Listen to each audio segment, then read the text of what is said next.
안녕하세요. 인천지방검찰청의 고병무 검사님을 만나러 왔습니다. 인천지방검찰청으로 인터뷰하러 같이 가보실게요.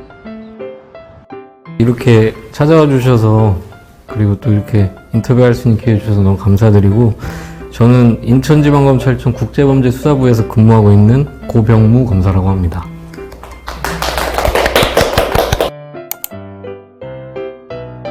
꼭 국제범죄수사부에 근무하고 있다고 해서 다 국외기관에서 근무한 경험이 있는 건 아니지만 저는 뭐 우연하게 있긴 합니다. 그래서 2022년에 미국 워싱턴 DC에 있는 세계은행의 청렴국이라는 곳에서 근무를 했어요. 세계은행은 들어보셨을지 모르겠는데 뭐 저개발국가 개발도상국 이런 곳에다가 자금도 빌려주거나 지원을 해주는 그런 일을 하는 그 세계적인 국제기구인데, 거기서 이제 돈이 왔다 갔다 하다 보니까 부패나 비리 사안이 많이 일어나는 경우가 있습니다. 그래서 그런 거에 대해서 조사를 하는 기관이 따로 있는데, 거기가 청렴국이라는 곳이고, 그곳에서 1년 정도 근무를 하면서 사건 조사나 법률 검토 업무를 담당을 했습니다. 그래서 한국 검찰 업무랑 상당히 연관성 있는 일을 1년 정도 했습니다. 예.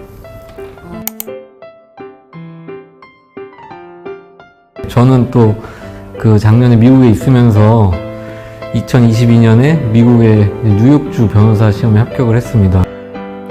업무에 도움이 되는 점이라고 하면은 그 미국의 법이 우리나라 법과 좀 차이가 있기 때문에 사건을 처리할 때 그 뭐 미국 법을 적용해서 뭐 미국의 법 규정이나 뭐 법리를 적용해서 직접 처리하거나 그런 것은 아니기 때문에 직접적인 뭐 법률 지식이 도움이 된다기보다는 뭐 사건 관계자가 뭐 영미권 출신이거나 뭐 아니면 외국인이거나, 또 사건 중에는 또 다른 나라나 제도가 연관되어 있는 사건이 있거든요. 그래서 그런 걸 처리할 때나, 아니면 우리나라에서는 좀 생소한 케이스인데 외국에서는 많이 있었던 사건이다 그러면은 그럴 땐 또 외국 사례도 참고를 해야 되는데, 그럴 경우에 좀 지식이 있고 좀 시야가 넓어진 상태이기 때문에 그런 거를 처리할 때 좀 외국의 법에 대해서 공부를 하고 뭐 시험에 합격한 게, 그런 게 도움이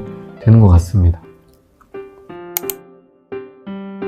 그런 국제적인 요소가 있다고 해서 다 국제범죄 수사부에서 수사하는 건 아니고, 이게 원래 옛날에는 외사부라는 명칭이었거든요. 그래서 저희가 주로 수사하는 범죄는 관세법 관련, 그러니까 무역 관련 범죄, 그 다음에 뭐 환칙이나 뭐 그런 외환이 관련된 외국환 거래법 사건, 그리고 불법 체류나 미입국 같은 출입국 관리법 위반 사건, 이렇게 해서 이게 거의 주로 다루는 범죄거든요. 그래서 주로 저희가 처리하는 거는 뭐 관세법, 외국환 거래법, 출입국 관리법, 이렇게 보시면 될 것 같습니다.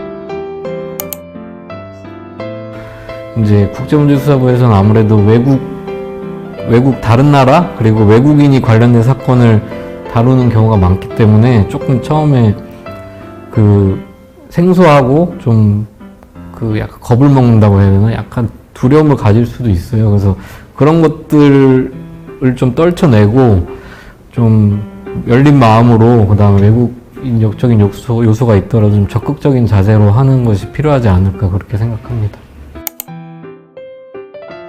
이건 뭐 모든 검사들이 다, 뭐 검사나 수사관님이나 뭐 다 검찰청에서 일하는 사람들이 다 똑같겠지만, 사건의 실체를 뭐 일단 밝혀야 된다는 생각이 있고, 그 다음에 뭐 피해자가 있는 사건이면 피해자분들이 좀 이 범죄자를 수사를 해서 정의가 좀 실현되었다, 이렇게 느낌을 받을 수 있으면 좋겠다는 생각을 가지고 하고, 그 다음에 또 범죄를 저지른 사람의 입장에서 보면 그 사람이 상응하는 죗값을 치르도록, 그렇게 꼭 죗값을 받을 수 있도록 수사를 해야 하지만, 또 검사의 의무 중에 하나가 인권 보호이기 때문에 그 죄를 지은 사람이 인권도 보호해야 된다, 그런 마음가짐으로 하고 있습니다.